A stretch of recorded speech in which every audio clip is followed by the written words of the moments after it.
ready? It's the Roundtable with me, Robert Bannon. Welcome to the Roundtable, everybody. My name is Robert Bannon, and you're listening to us on Broadway World or over here on the Broadway Podcast Network. And I'm so excited. This weekend, you have no listen, you have no plans. People. Nobody has. I have no plans. You have no plans. But now you have plans. You have plans.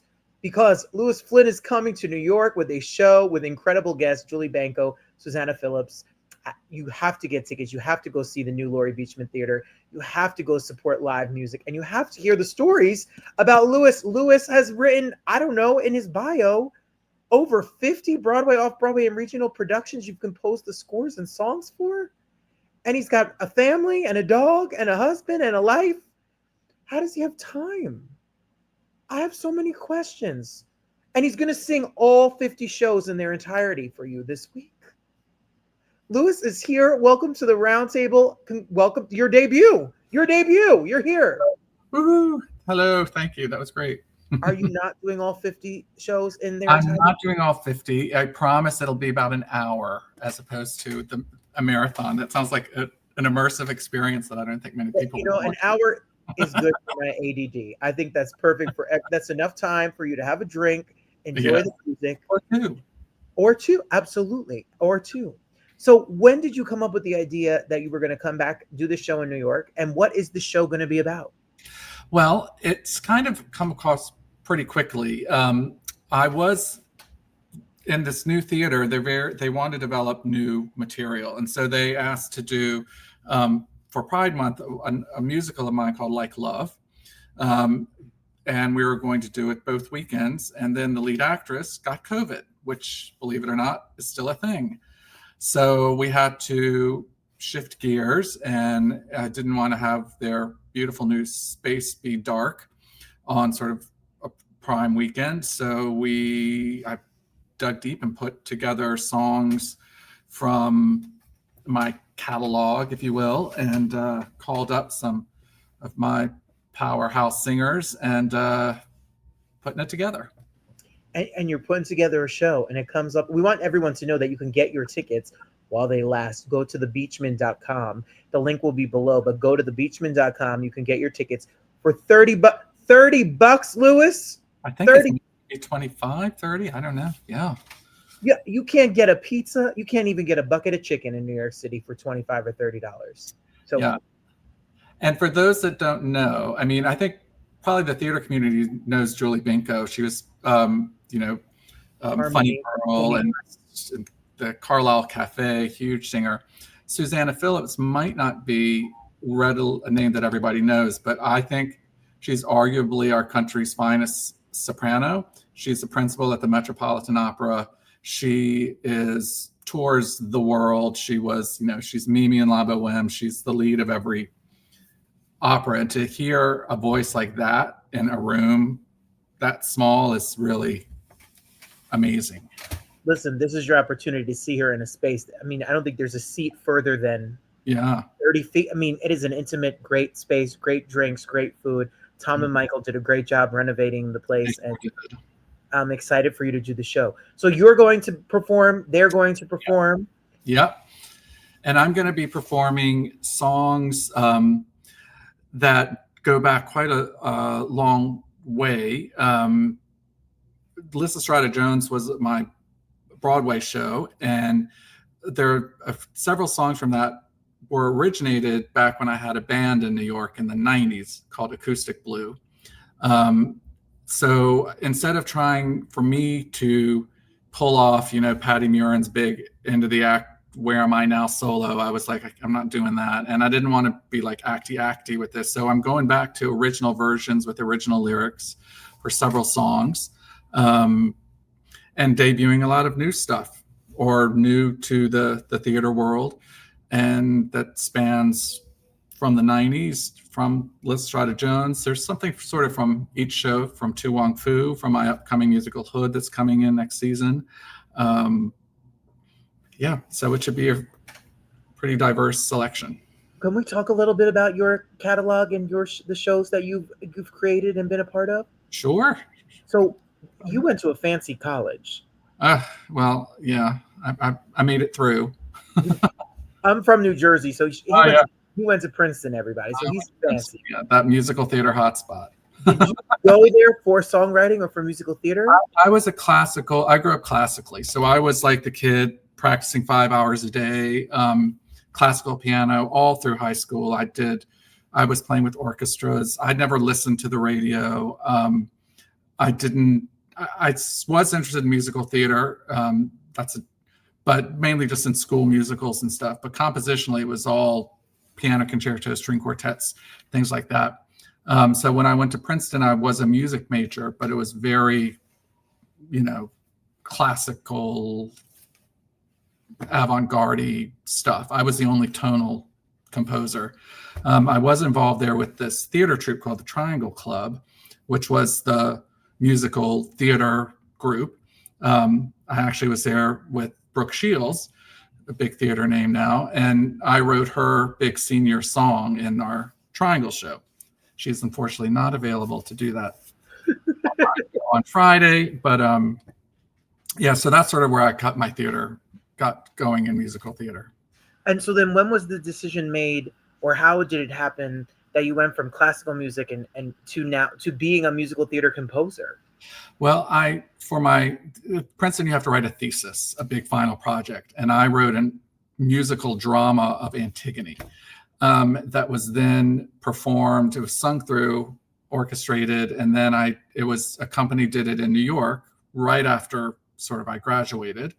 At the time, I was like, no one ever asked me how am I going to earn a living.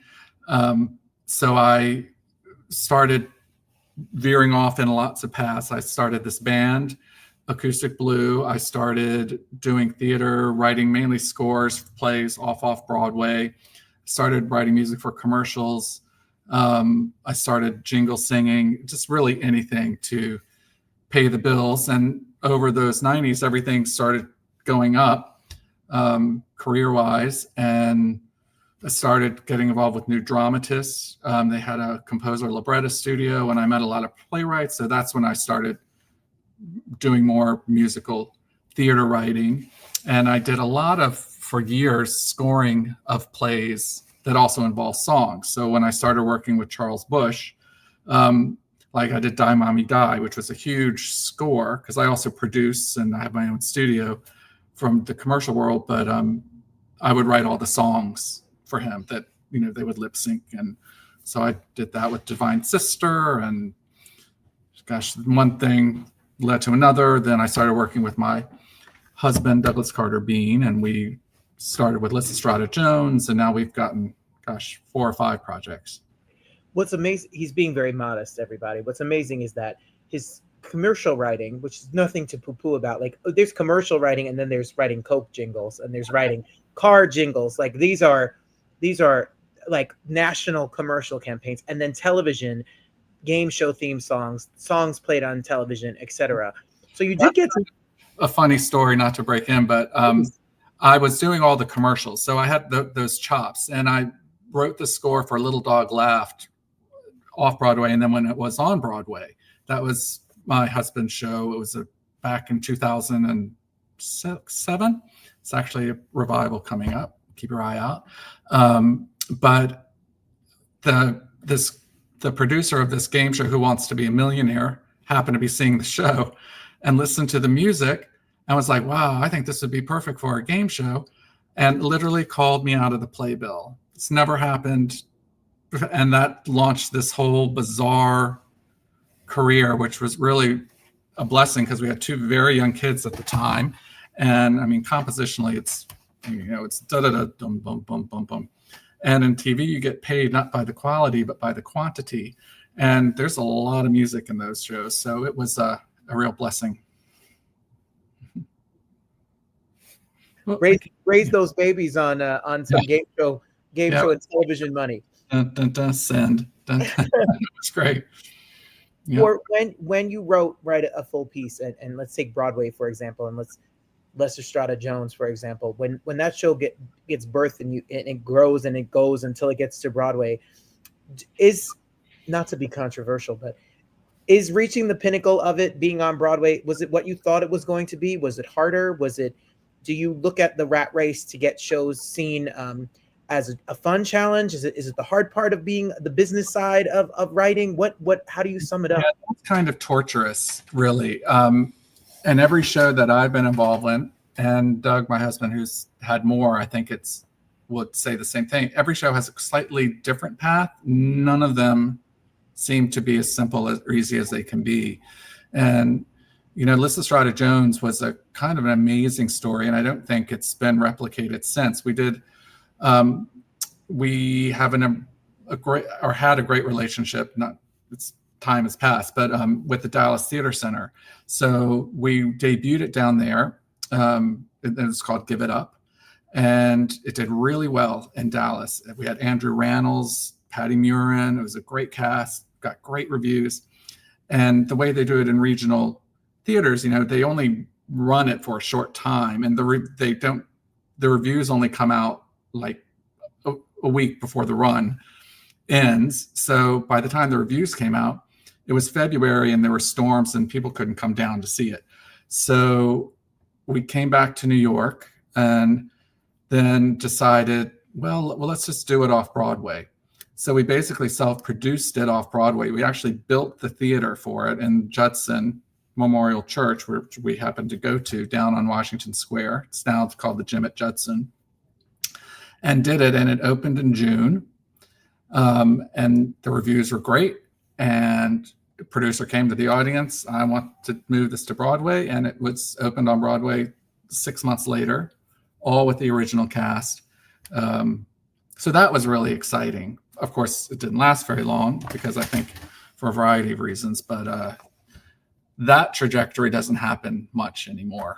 It seems to be just development, do a production, wait a year or two, do another production, wait a year or two. It's been...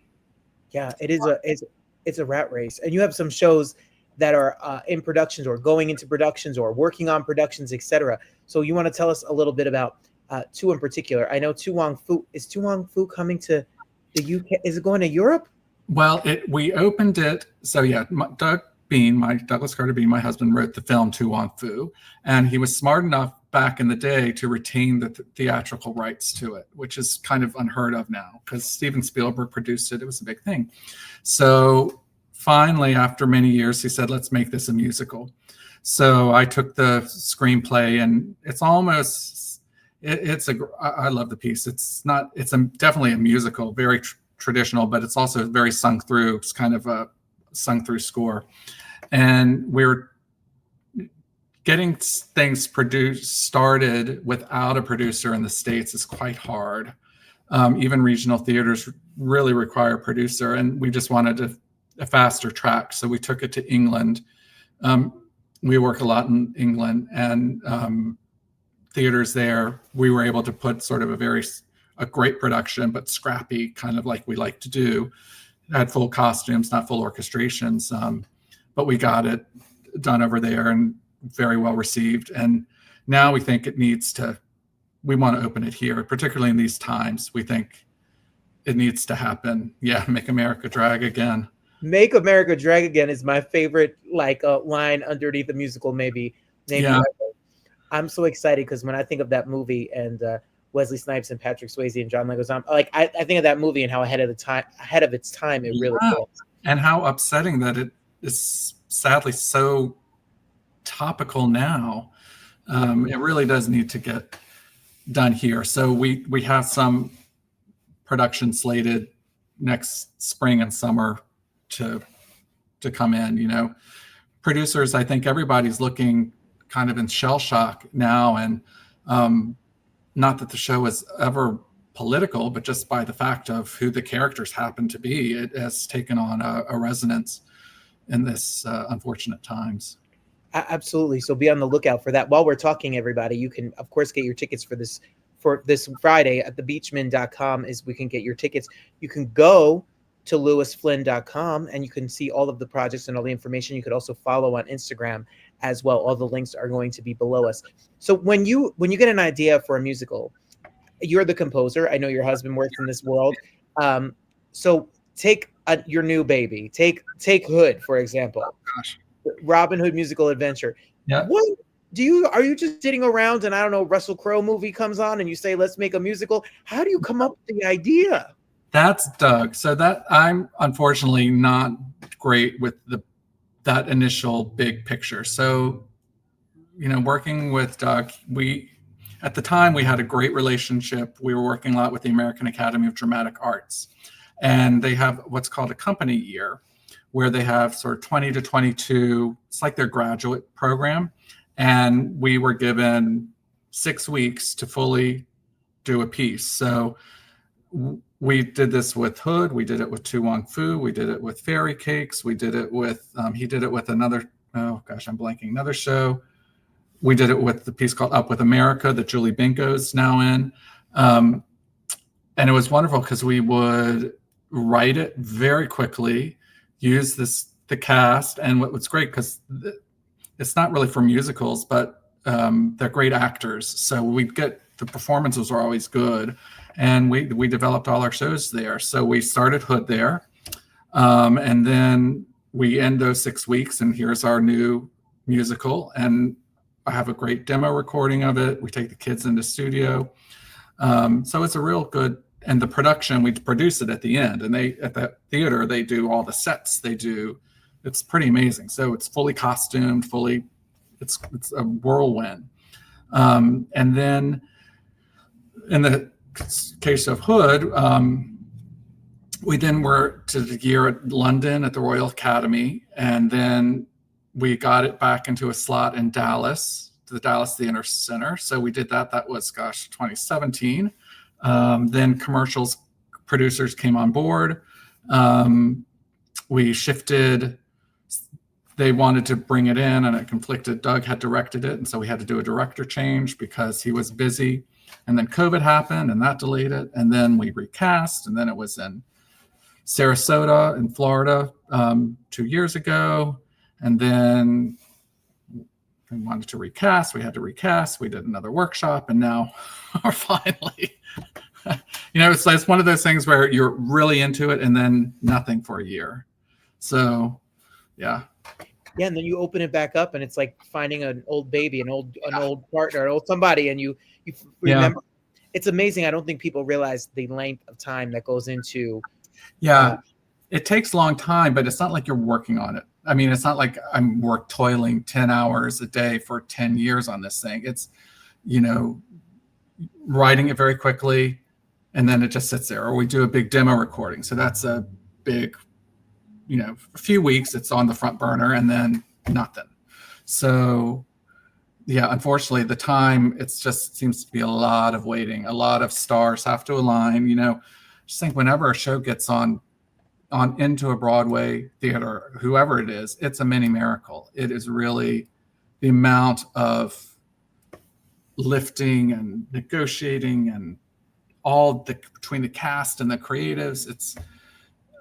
I just think it's a miracle whenever any new piece gets in there.